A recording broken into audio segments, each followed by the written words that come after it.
Peace and love, wonderful Blackwood Fire family. Welcome to the People Corresponding Show right here on the Blackwood Fire Network.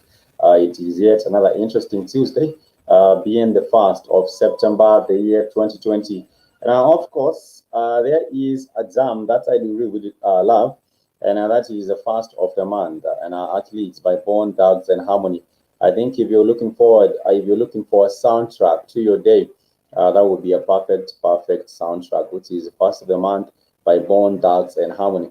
This is a Black Fire Network African corresponding show where we get together and discuss African matters, social economic matters, political matters, technological affairs, as well as other different facets of life right here on the continent of Africa.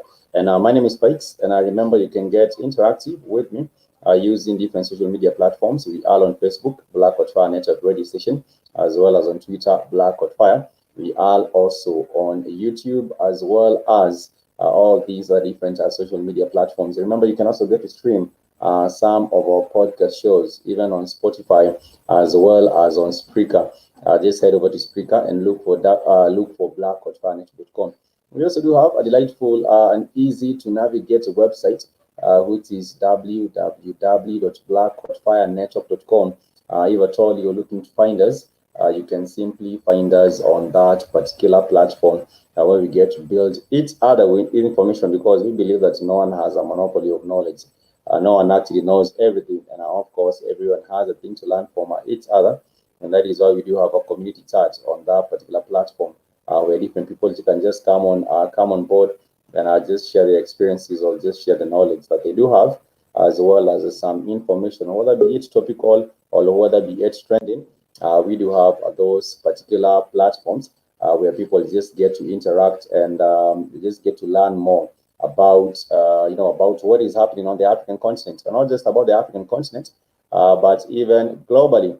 I see Mr. Blackwood Fire is here. Thank you so much. I also see Ansankeno and is here, says they need to destroy that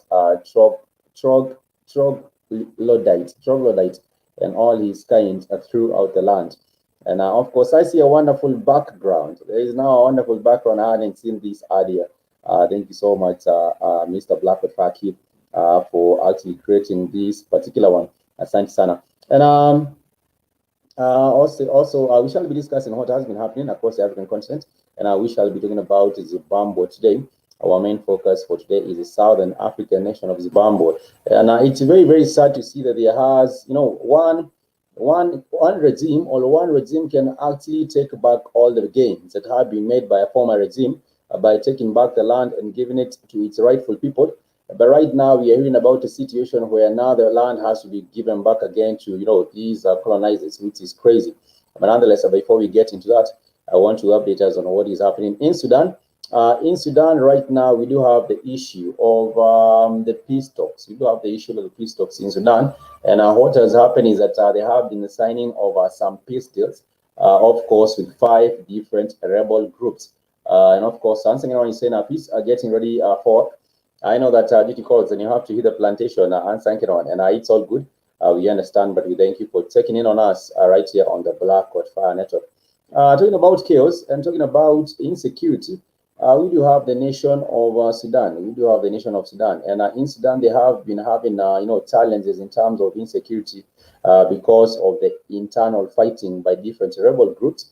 And right now we do have the prime minister who goes with the name Hamdok. And of course, Hamdok has led the signing of these peace treaties or these peace agreements.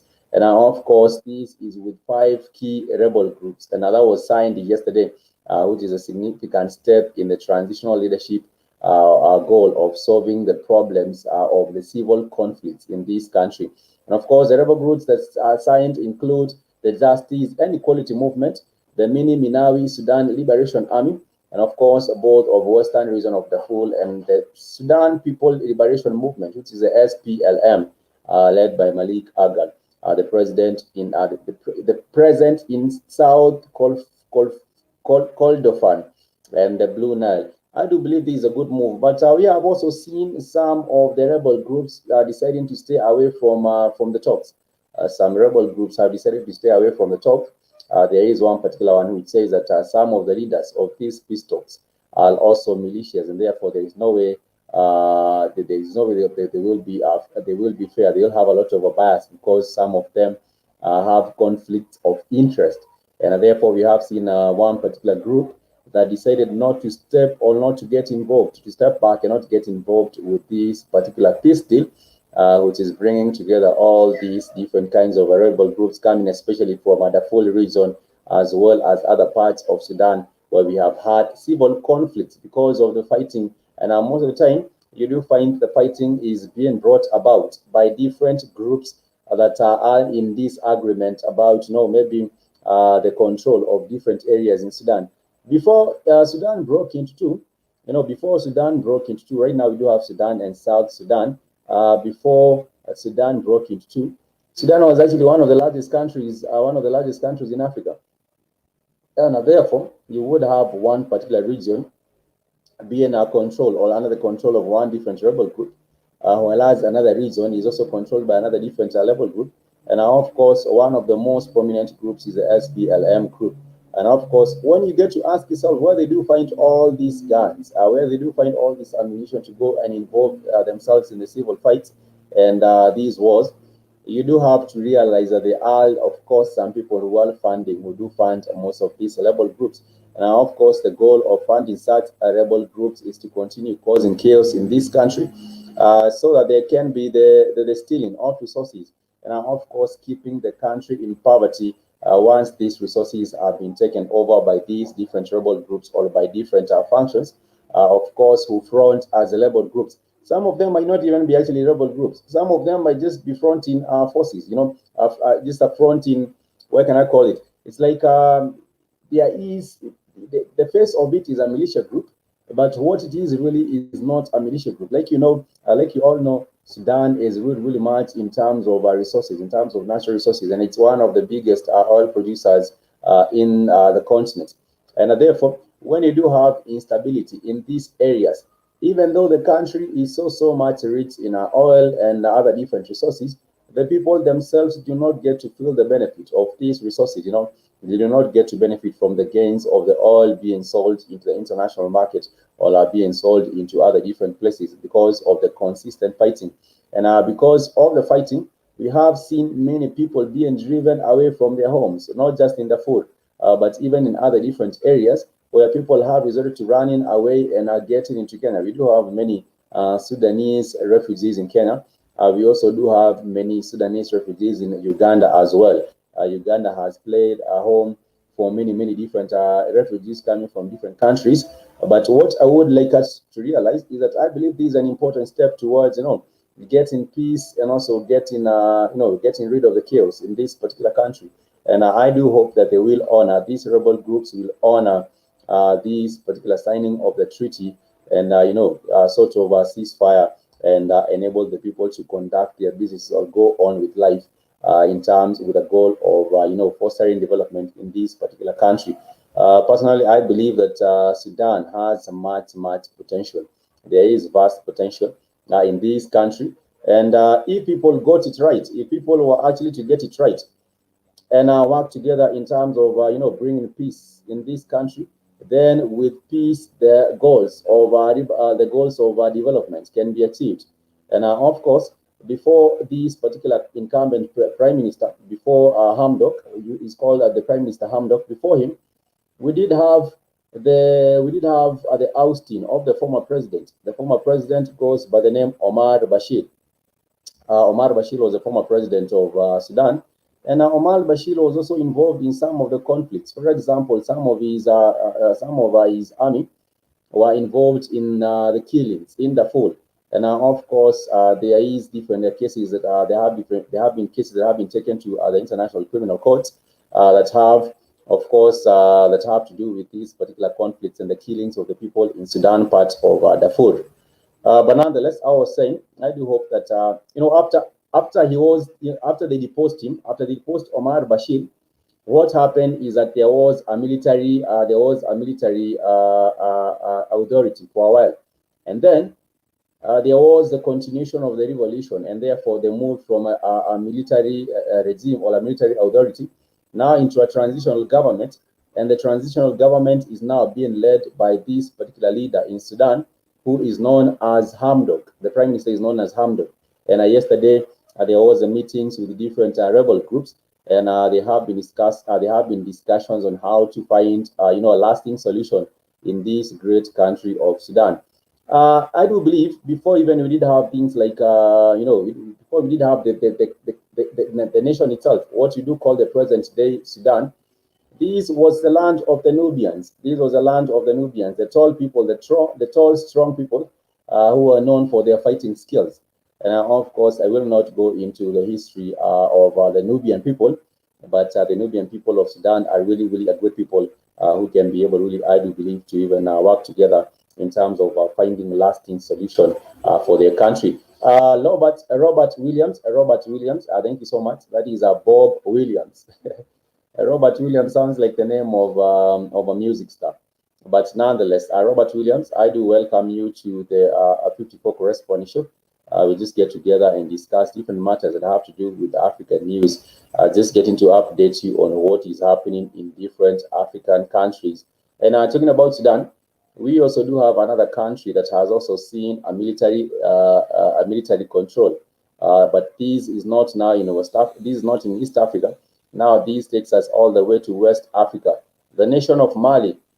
In the last few weeks, there has been a military coup in this country of Mali. And what has happened is that now the leadership of the country has been taken over by the military. Right now, Mali is being led by the military, but there have been different calls, for example, by the ECOWAS. The ECOWAS is a West African trade bloc. ECOWAS is a West African trade bloc. And of course, what has been happening is that ECOWAS has been calling for a transition from the military authority to a civilian authority. That is what the ECOWAS is also demanding for. It's an economic community of West African nations. They are actually condoning this military regime because the power was just taken over from the former president, Ibrahim Boubacar. And of course, ECOWAS is also demanding for that. I have not seen a strong involvement. I have not seen a strong, assertion of control by the African Union. The African Union has not even, I haven't seen a strong assertion of control or maybe even mediation. I don't want to call it control. I even want to call it mediation. But the African Union, But ECOWAS, which is the East Economic Community of West African Nations, the Economic Community of West African Nations, which brings together West African countries such as Mali, Nigeria, Ivory Coast, among other different countries together. Their voice was heard because they did call for debate, or they did call for a mediation, or they did bring a mediation, bringing these leaders together in West Africa, trying to urge them to find a solution without having to resort to the military authority or the military control of this country. But right now, as you're speaking, from this particular flag, from this particular map that you can see here, let me just pull it. This is the ECOWAS region. All these West African states here. This is the ECOWAS region. Most of them were actually French colonies. About, I believe, 10 of them were actually French colonies, or 8 of them. And what has been happening is that the French has also come on and has said that they also want to see a transition from the military from the military to a civilian role. And of course, what they do want to have in Mali is just to have an election being organized very, very soon. But as you're speaking, if we do have when we do have a military coup, it means that even the authority that was there, the government that was there, all of it has been overhauled. And therefore, if the government has been overhauled, it means that even structures such as the electoral commission are also not functional, and therefore they would also have to constitute something which the people can have total and complete faith in, to be able to conduct the free and fair elections, to enable them move from a civilian rule to enable them move from a military rule to a civilian rule. And of course, West African nations have had a long history of coups.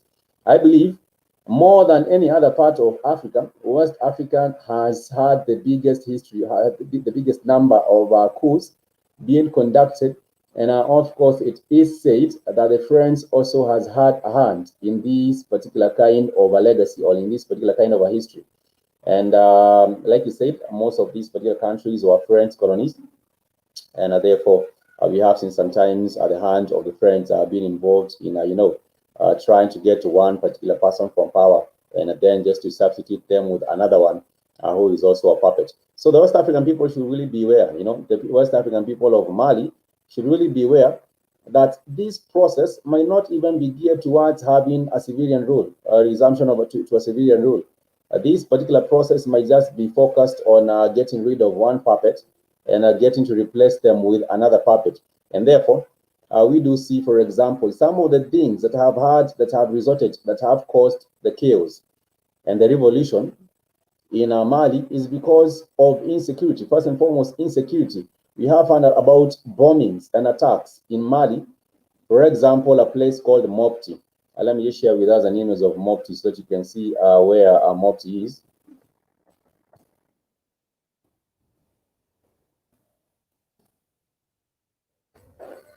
You can see how Mali looks like. Let me see if I can get the actual images. Show you what was happening with Mali. So what has been happening with Mali is that there have been a long history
Apologies, family. We had a bit of a hit we had a bit of a hit. I think my computer froze as I was sharing. I was trying to share with you the map of Mali so that you can see how Mali is actually structured. I was saying sometimes back that Mali has one of the most, the map of Mali.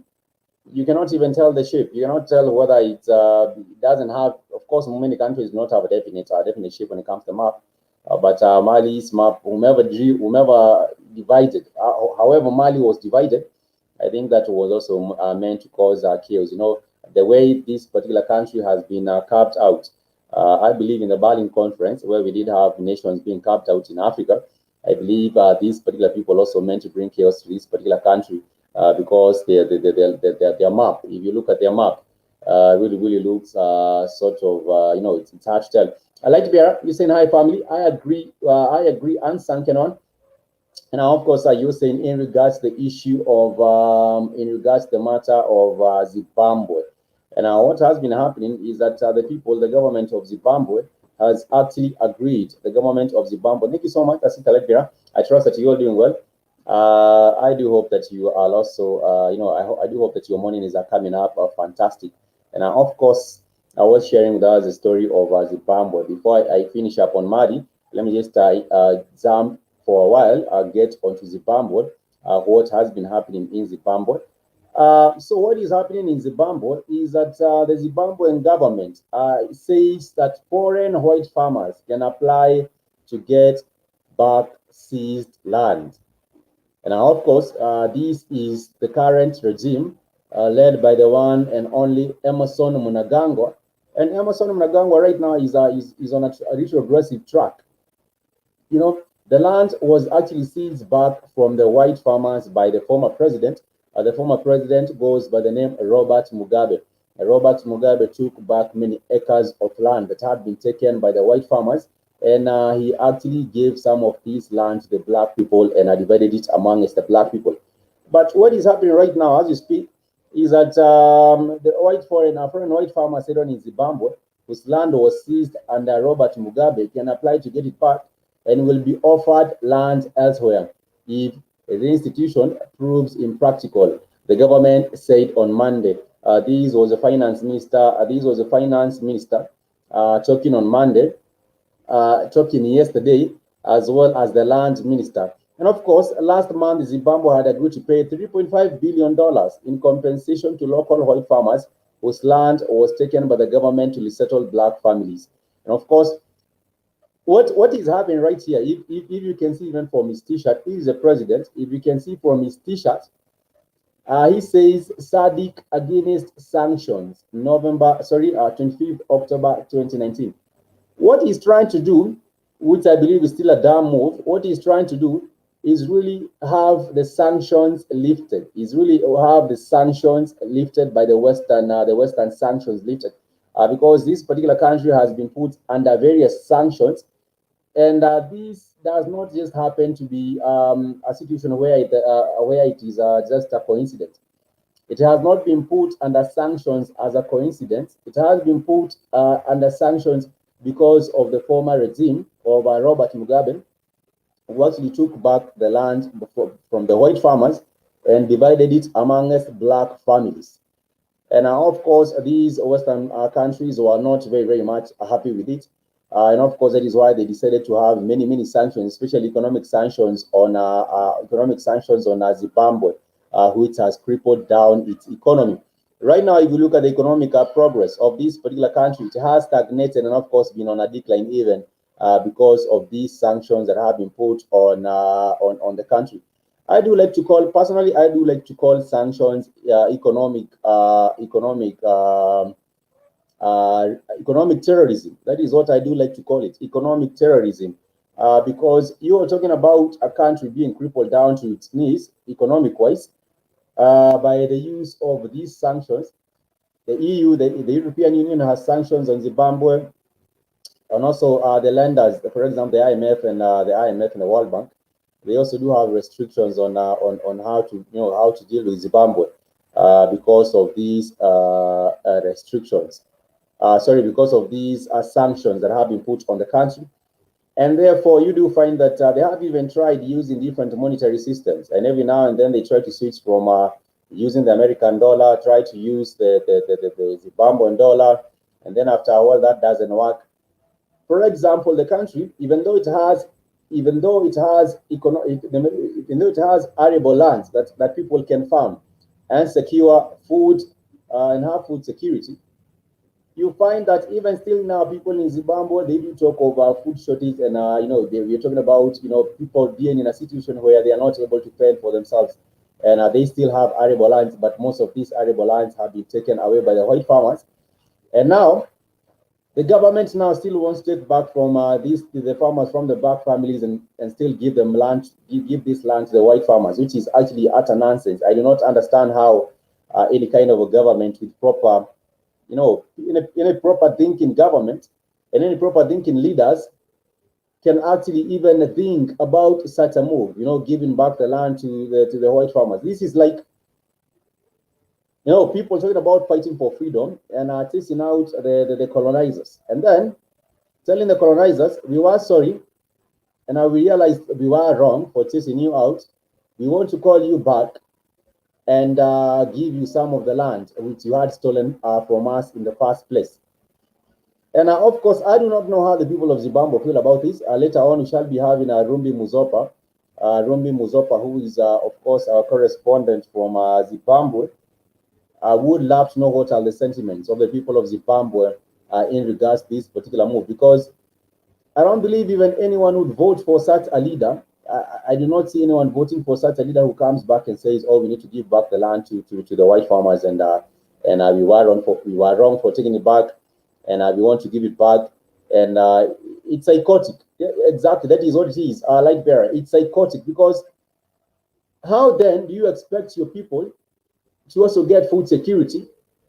And also, how do you know that the issue of land injustice has been here, especially in southern, not just in Southern Africa, but mostly in Southern Africa, for a very, very long time, not just in Zimbabwe, but even in South Africa itself. In South Africa, we have had big chunks of land being under the control of the white minority, whereas the black majority are living as peasants in their own country. And you're telling me that we do have any right-thinking leaders who will come down, will sit down and have a meeting and agree on giving this land to the white farmers, while other people, the black families, they are living as peasants. It actually doesn't make any sense. This can only be described as psychotic.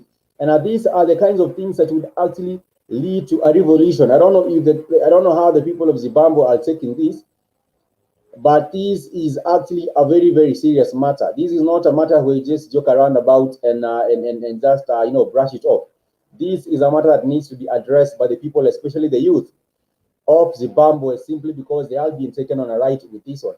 How do you also say that you're going to pay these white farmers $3.5 billion, well, the country itself is not even able to pay its own doctors? Right now, if you go to Zimbabwe, the Zimbabwean doctors have striked over and over again because the government has not been able to pay their salaries and wages.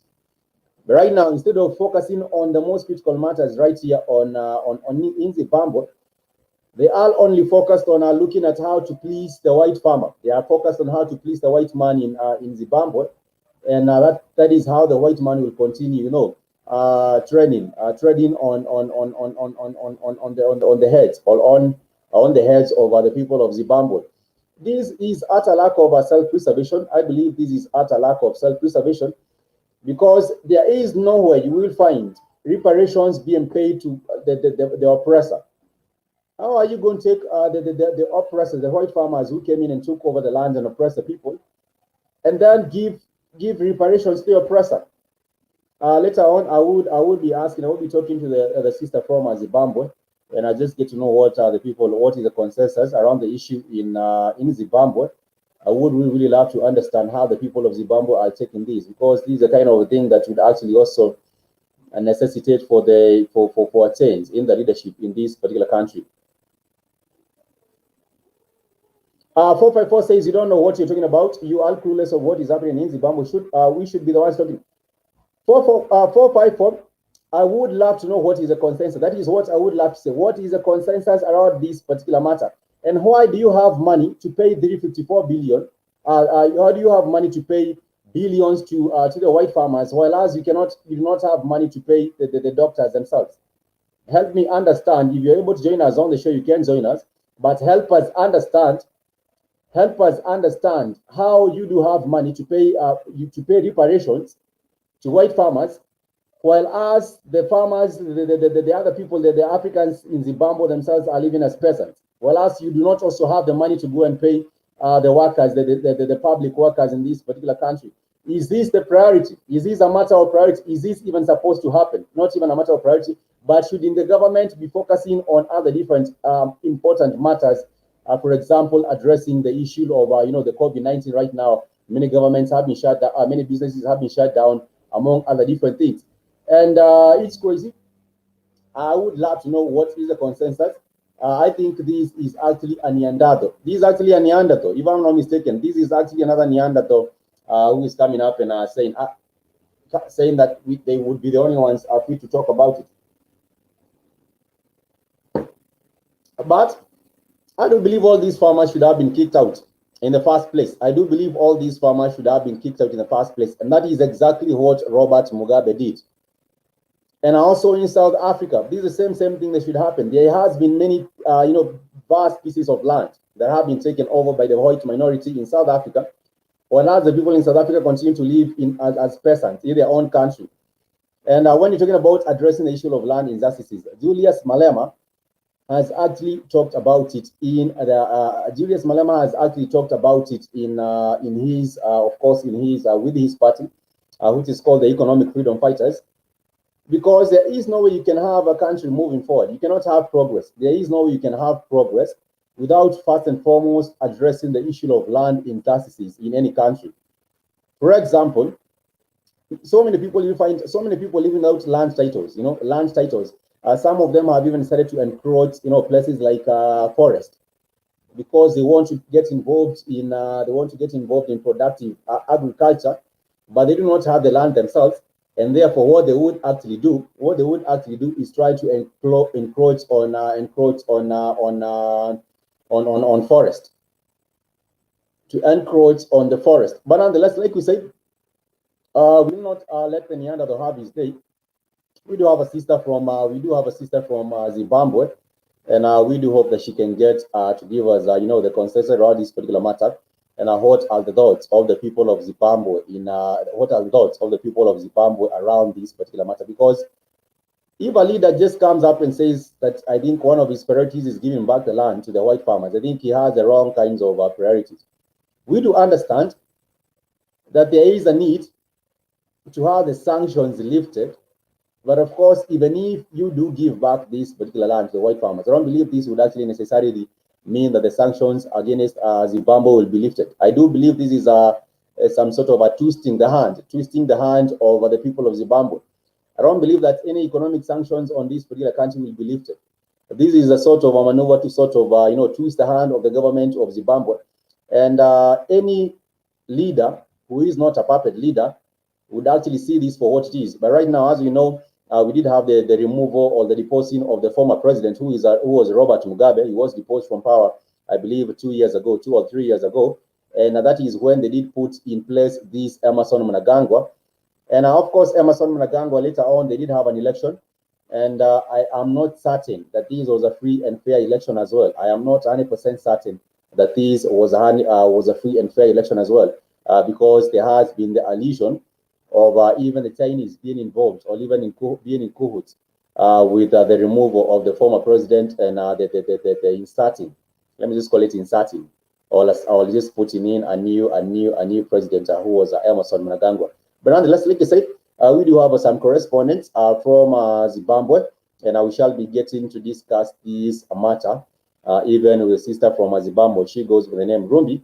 And we hope to get her feedback and I just get to understand more about what the feeling is, or what the consensus is around this particular issue when it comes to giving back the land, or taking the land from the Africans and giving it back to the white farmers who could care less about anything else. But nonetheless, moving on from that, I just want to share some positive stories coming from the continent. Like I said earlier, Ghana has decided to embark and get back to international flights, which is actually a good thing.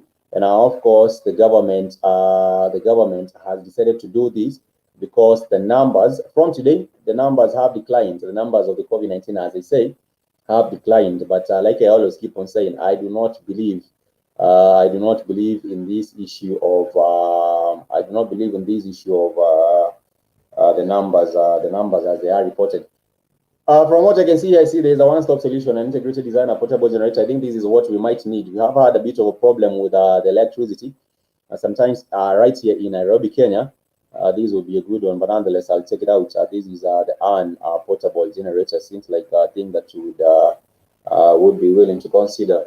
But nonetheless, the story is that Ghana has reopened its international air borders from today, which is September 1st.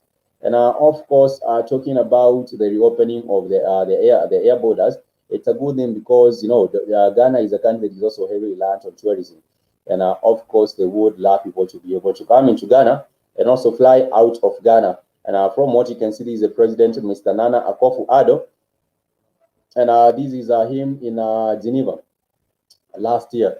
And of course, they have decided to do this just to sort of help also resume trade, because trade cannot happen without the free movement of people and goods, and therefore land and sea borders will remain closed, but the air borders have been opened. I also believe that he should perhaps also have opened the sea borders. I think he should have also opened the sea borders, but it's a good step towards returning back to normalcy. I believe that would be a good thing when people are able to go into Ghana and get us